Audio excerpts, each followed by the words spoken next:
Promediando ya casi el mes de julio, finalmente se firmó el tan esperado Pacto de Mayo. Sí, a mediados de julio, pero se llamó igualmente el Pacto de Mayo, con la presencia entonces del presidente Javier Milei, 18 gobernadores, pero varias ausencias que hicieron reclamos por parte del campo.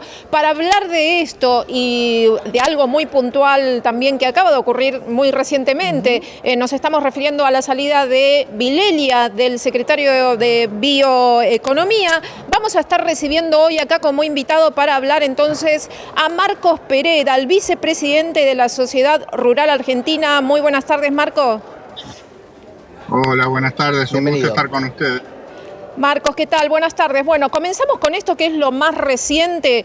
¿Qué lectura hacen ustedes como representantes del campo de la reciente salida y sorpresiva salida, o no tan sorpresiva? ¿Qué lectura hacen de esta salida de Fernando Vilelia, el secretario de Bioeconomía, que fue como repentina? Sí, fue repentina desde el lado por ahí menos público. Nosotros estábamos al tanto de que este cambio se iba a realizar a partir de hace una semana y media.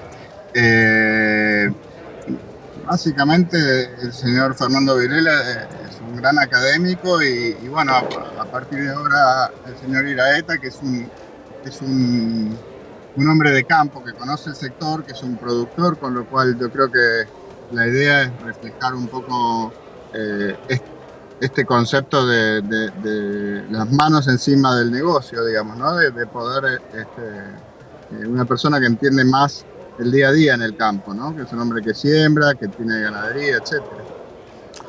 Según entiendo, también Vilelia es productor del campo también, y muchos de los comentarios que se están haciendo en redes tienen alguna vinculación con cierta tensión que habría en este momento con el campo. ¿Tiene alguna relación con esto? Además, el comunicado oficial que hicieron destaca también: el campo argentino es el pilar fundamental. ¿Para Vilelia no era así? No, sí, seguro que sí. La verdad es que no tengo mucha información más, pero las dos personas son candidatos buenos, y estamos trabajando muy bien con ellos desde la rural. Marcos, la pregunta que todo el mundo se hace es: ¿cómo se logra la interacción de un Estado que no quiere intervenir con un campo que tiene condiciones desfavorables hoy para poder liquidar su mercadería, con una soja en baja, con un tipo de cambio que no es el conveniente y con una promesa de campaña de salida de retenciones que tampoco se da? ¿Qué se está buscando? ¿El fusible o quien pueda convencer al campo para liquidar? No, yo no lo pondría así, no. Yo entiendo que es más un movimiento relacionado con una cuestión de manejo de la energía, y bueno, desde el lado de los productores yo creo que estábamos muy bien representados tanto con uno como con otro. Y las cuestiones de las condiciones para la liquidación, yo ahí diría que en principio las condiciones actuales, bueno, en la medida en que se agrande la brecha, evidentemente eso no ayuda, pero tampoco hay una expectativa de devaluación para nada, así que bueno, esas son cuestiones donde el productor va decidiendo de acuerdo a su visión de las cosas, ¿no? Marcos. Siga, hoy. Sí, Marcos, quería hacer una pregunta respecto de algo muy puntual, porque la sociedad rural quedó como en una posición bastante incómoda respecto de todas estas críticas y quejas que se levantaron respecto a estas ausencias importantes de algunos de los integrantes de la mesa de encaje del campo para la firma en Tucumán del Pacto de Mayo. ¿Ustedes qué lectura hacen respecto de esto? ¿Se contactaron con estas entidades? ¿Qué nos puede referenciar de esto? La sociedad rural es parte de la mesa de enlace y tenemos excelente relación con la mesa de enlace. Evidentemente esta es una cuestión del gobierno en su manejo protocolar y de invitaciones, ¿no? Pero lo que yo puedo decir es que Sociedad Rural ha sido históricamente parte del G6, y esto fue una invitación hacia el G6, que representa la industria, que representa la Cámara de Comercio, la Bolsa de Comercio, los bancos y la Cámara de Construcción. Esa invitación está reflejada en eso, así que es por eso que la mesa de enlace a lo mejor no fue convocada. ¿Hay expectativas, Marcos, en el discurso donde el presidente y la sociedad rural se exponen ante el público. Hablamos de en el predio ferial, en lo que tiene que ver con la rural, un evento que es muy significativo para esta interacción. ¿Puede haber algún tipo de novedades para el sector? Nosotros siempre tenemos expectativa de que se generen gestos. Entendemos la dificultad del momento, la emergencia que está manejando el gobierno y sabemos que no hay mucho espacio para bajar ningún tipo de impuestos, pero sería muy positivo con la visita del presidente el día domingo, 28 creo que cae, que hubiera algún tipo de gesto, sería una linda expectativa. Marcos, sí, no, Gaby, le quería preguntar por el blend, si hay alguna posibilidad y si se está charlando la idea de, como bien decía Marcos, la brecha se está agrandando constantemente, de liquidar una porción más sobre los dólares financieros, por lo menos para tener una mayor rentabilidad del campo. Y eso sería, para nosotros sería muy interesante, pero como digo, no se han hablado ni se ha escuchado nada por el estilo, ¿no? Imagínense que en la medida en que se agrande el blend, al gobierno le ingresan menos dólares, ¿no? Claro. Marcos, ¿cómo toma el sector del campo la llegada de Sturzenegger al gobierno? ¿A ustedes les representa algo? ¿Es alguna señal? ¿Podría llegar a impulsar más la salida del cepo? Bueno, el cargo de Sturzenegger es básicamente la modernización y la reestructuración del Estado.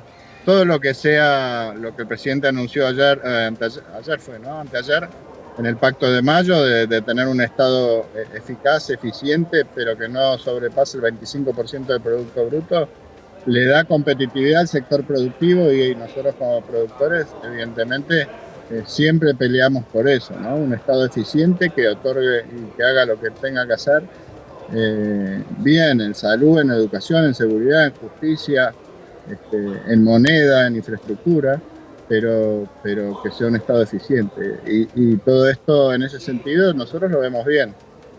Cuando hablamos de la devaluación, recién decía Marcos que no hay una devaluación en puerta, pero sí la hubo del 118%, donde encareció mucho los insumos que tiene el campo. ¿Cómo está la relación hoy respecto a encarecerse mucho los insumos, el commodity con una gran baja y todavía las retenciones? ¿Cómo está la ecuación de rentabilidad para el campo hoy? Bueno, además de eso tenés que agregar los precios internacionales, ¿no? Que claro, suben y bajan también.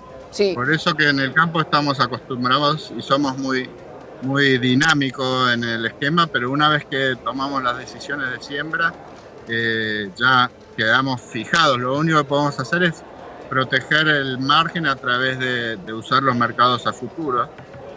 Y esto va cambiando diariamente, ¿no? Una brecha que se agranda, como dijimos, aumenta costos, reduce ingresos. Toda esa dinámica estamos día a día contemplándola y lo ideal es tratar de que a futuro tener un solo tipo de cambio, que sea previsible, que no haya grandes movimientos. Por ahora venimos manejándola. El campo siempre está para seguir haciendo lo que sabe hacer, que es producir. Marcos, ustedes como representantes del sector siempre destacan que son uno de los sectores, o si no es el principal, que genera ingreso de divisas al país. Ahora bien, ¿ustedes entienden que habría alguna posibilidad de que el Fondo Monetario aporte esos tan esperados 15.000 millones de dólares que tanto se estuvo hablando? ¿Hay alguna posibilidad? ¿Ustedes piensan si hay realmente posibilidades concretas de esto? Y la verdad que esa es una pregunta para el ministro de Economía, ¿no? Sería bueno, pero no, la verdad que yo no tengo información al respecto, no sé. Claro. Sería muy interesante que pudieran alivianar la carga, ¿no? Pero evidentemente que yo sepa, no es algo que está en puerta.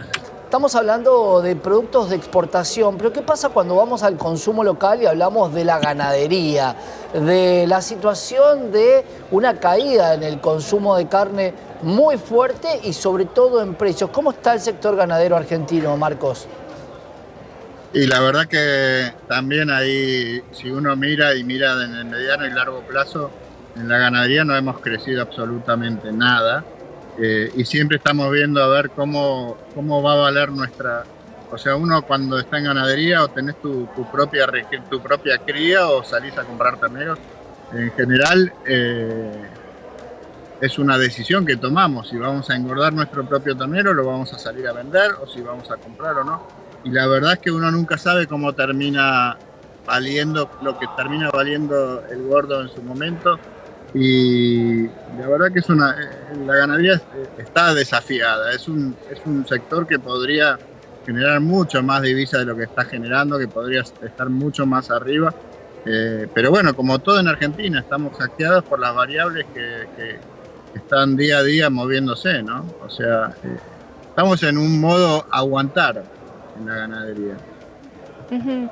Si nos vamos unos días atrás, cuando fue la reunión de ustedes, los representantes de la sociedad rural, con el ministro de Economía, Caputo, y allí le pusieron ciertas condiciones de parte del gobierno para poder atender entonces los reclamos respecto de la eliminación de las retenciones, de poder unificar un tipo de cambio. La condición que le pusieron fue precisamente que impacte lo mínimo posible o impacto cero sobre el superávit alcanzado. ¿Esa condición es factible de poder cumplirse? Y esto lo sabemos bien, que ellos están peleando día a día para mantener el equilibrio en las cuentas y es un gran desafío, ¿no? Poder afirmar y asegurar esto. Porque por un lado, si se mantiene la cantidad de impuestos, no hay incentivos a la producción en la medida en que hay más recesión, con lo cual a ellos se le caen los ingresos. El desafío es crecer y lograr que los ingresos fiscales del Estado aumenten para que justamente se dé este superávit fiscal y puedan empezar a bajar impuestos. La verdad que es el gran desafío de la Argentina. Ahí, Marcos, planteamos donde gobiernos anteriores tenían propuestas diferentes, los planes Soja 1, Soja 2, Soja 3. ¿Hoy hay alguna posibilidad de algún hot sale para liquidar? Porque claro, el gobierno necesita dólares hoy, necesita dólares para afianzar la economía, hizo un pago muy grande de deuda de bonos. ¿Puede existir la posibilidad de que abra una ventana de liquidación grande el gobierno con algunas condiciones excepcionales para el campo? A mí no me suena que no es la manera de operar de este gobierno, generar ese tipo de expectativas. Porque además una vez que abrís esa puerta la tenés que seguir abriendo cada vuelta. Pero la verdad es que yo no escuché nada al respecto. ¿Por cuánto tiempo más se puede seguir esperando?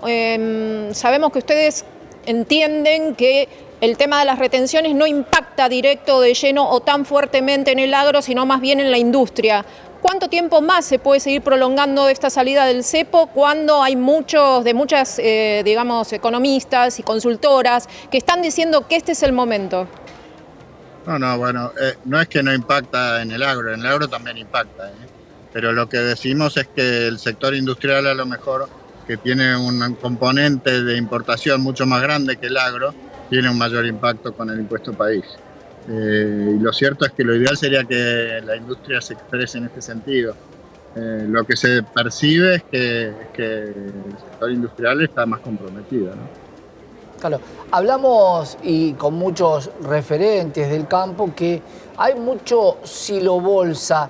¿Esto puede llegar a tardar mucho la liquidación del campo? ¿Qué es lo que se habla entre los pares, entre los exportadores, entre los que tienen que liquidar las divisas? No, y ahí la verdad es que hay unas versiones de todo tipo. Muy difícil. No, hay de todo, hay de todo. Claro, no se sabe. Cada cual eso es una maneja. expectativa de cada productor, ¿no? Y respecto a los bonos, porque en algún momento también se había hablado, a los importadores se le había dado un bono, ¿el campo podría llegar a aceptar algún bono a cambio de la liquidación de dólares que pueda llegar a tener algún tipo de interés? ¿O el campo hoy necesita la liquidez para volver a hacer una campaña? Sí, el campo siempre protege muy bien su capital porque sabe que para sembrar el año siguiente tiene que proteger su capital. Entonces, normalmente no, esto del bono no se ha escuchado y no sería positivo Los bonos tienen una cotización que está totalmente, incluso es un mercado secundario, donde no necesariamente el productor agropecuario sepa cómo es la dinámica de precios de esos bonos, con lo cual no lo veo para nada. Volviendo a la firma del Pacto de Mayo, ¿ustedes entienden que esto no puede quedarse solamente en un acto protocolar, sino que tiene que pasar ahora a la acción concreta, a mesas de trabajo? ¿Qué es lo primero que ustedes están esperando entonces que suceda ahora como para empezar a reactivarse el camino en esa dirección? Esto es muy nuevo, esto del Pacto de Mayo, pero yo creo que en todo sentido hay algunas cuestiones que evidentemente son más del orden filosófico, como la protección de la propiedad privada. Y después, bueno, tenemos cuestiones de lo que se ve es que lo que están actuando muy fuertemente es con la bajada del gasto, ¿no? Y el equilibrio fiscal. Hablando de crédito, mucho se hablaba, Marcos, de que el sector tenía créditos a una tasa interesante y por eso no liquidaba. ¿Esto es así? ¿Hay una gran cantidad de tomadores de crédito en el sector agropecuario? Bueno, como en todos los sectores, hay gente que trabaja con crédito y hay gente que no. El agro no es un sector que realmente usa mucho crédito porque además maneja variables que no manejan otros sectores, como el clima, esta cantidad de impuestos. Entonces sabemos que claramente hay que ser muy cuidadoso a la hora de tomar créditos porque podés quedar del otro lado sin poder pagarlo después. Claro. Así que no, yo diría. Y hablábamos con Gaby hoy del tema commodity, ¿no? ¿Qué está pasando? Porque China bajó la compra de carne con Australia, pero ¿qué está pasando con la soja también? ¿Hay alguna perspectiva a futuro que mejore el precio o todo indica que va a haber un precio que está lateralizando o en baja? La verdad que hoy por hoy estoy un poco alejado yo de los mercados. Siempre hay expectativa de que China, que es el gran comprador, se mantenga su firmeza, ¿no? Pero no te puedo decir mucho el mercado diario de la soja. Claro. Bueno, ahí se va a ver también el impacto que hubo muy fuerte de la plaga de la chicharrita sobre el maíz y que los productores tuvieron que migrar su siembra hacia el lado de la soja, precisamente, en un 50%. De este 35% de los productores que deciden migrar sus cultivos, el 50% lo va a hacer sobre la soja, así que ahí también se va a ver el impacto seguramente. Sí, no siempre refleja la producción argentina sobre el comercio mundial completo, ¿no? En una época nuestro peso como productores era mayor, hoy somos el tercero medio alejado de Brasil como productores de soja y eso no siempre refleja, porque no son mercados diferentes. Argentina exporta mucho aceite y harina, Brasil exporta directamente el grano de soja, con lo cual a veces no impacta de la forma en que uno se imagina. Bueno, Marcos Pereda, entonces, gracias por estar acompañándonos hoy acá en este contacto y ayudarnos entonces a analizar la coyuntura, tanto política como económica de nuestro país. Muchas gracias, Marcos. Placer estar con ustedes. Muchas